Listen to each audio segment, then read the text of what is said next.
Marc chapitre 12, verset 29. Jésus lui répondit, le premier de tous les commandements, c'est « Écoute Israël, le Seigneur notre Dieu est le seul Seigneur. » Amen. Est-ce que ça détruit la Trinité? Certains diront que oui, d'autres diront que non. Certains ici verront le fait que Jésus n'est pas Dieu parce qu'il dit le premier commandement, c'est qu'il y a un seul Dieu et qu'il ne faut pas en adorer d'autres. Nous, les chrétiens, on est complètement d'accord avec vous. Il ne faut pas adorer d'autres dieux, il n'y a qu'un seul Dieu. Sinon, on tombe dans le polythéisme et c'est un péché grave. On ne peut rien associer à Dieu. Nous, les chrétiens, est-ce qu'on associe Jésus à Dieu? Dans la mesure où si ce n'était qu'un seul homme, de nature humaine de base, sans rien, oui, ce serait de l'association. Je suis tout à fait d'accord. Mais dans la mesure où Dieu s'est fait homme, ce n'est pas de l'association. C'est tout simplement une acceptation. On reconnaît que Jésus est Dieu, et non pas que Jésus s'est fait Dieu. C'est tout à fait différent. Si un homme disait « je suis Dieu » mais ne prouvait pas qu'il était Dieu, on pourrait le lapider sur place. On pourrait le reprendre à travers les textes, même. On pourrait, oui, le lapider spirituellement, on va dire, avec les textes. Même au temps de Moïse, on pourrait le lapider direct.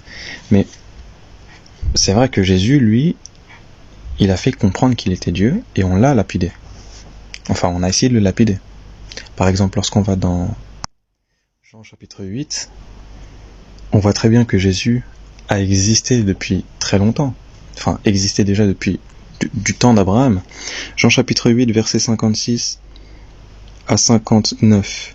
Abraham, votre père, a tressailli de joie de ce qu'il verrait mon jour, et il l'a vu, et il s'est réjoui. Et les Juifs lui dirent, tu n'as pas encore 50 ans, et tu as vu Abraham? Jésus a vu Abraham, et Abraham l'a vu. Jésus lui dit, en vérité, je vous le dis, avant qu'Abraham fût, je suis. Et le je suis est très important. Parce que c'est le même mot que dans l'Ancien Testament. Le mot en hébreu, dans l'Ancien Testament, c'est Ehyeh Asher. Ehyeh Asher, ça veut dire je suis celui qui est. Ou encore je suis qui suis. Je suis qui je suis.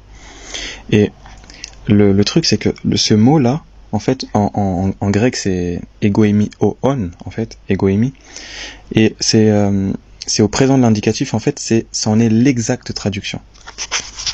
Et on voit que ça fait référence ici au nom de Dieu de l'Ancien Testament. Et Jésus se l'attribue à lui-même.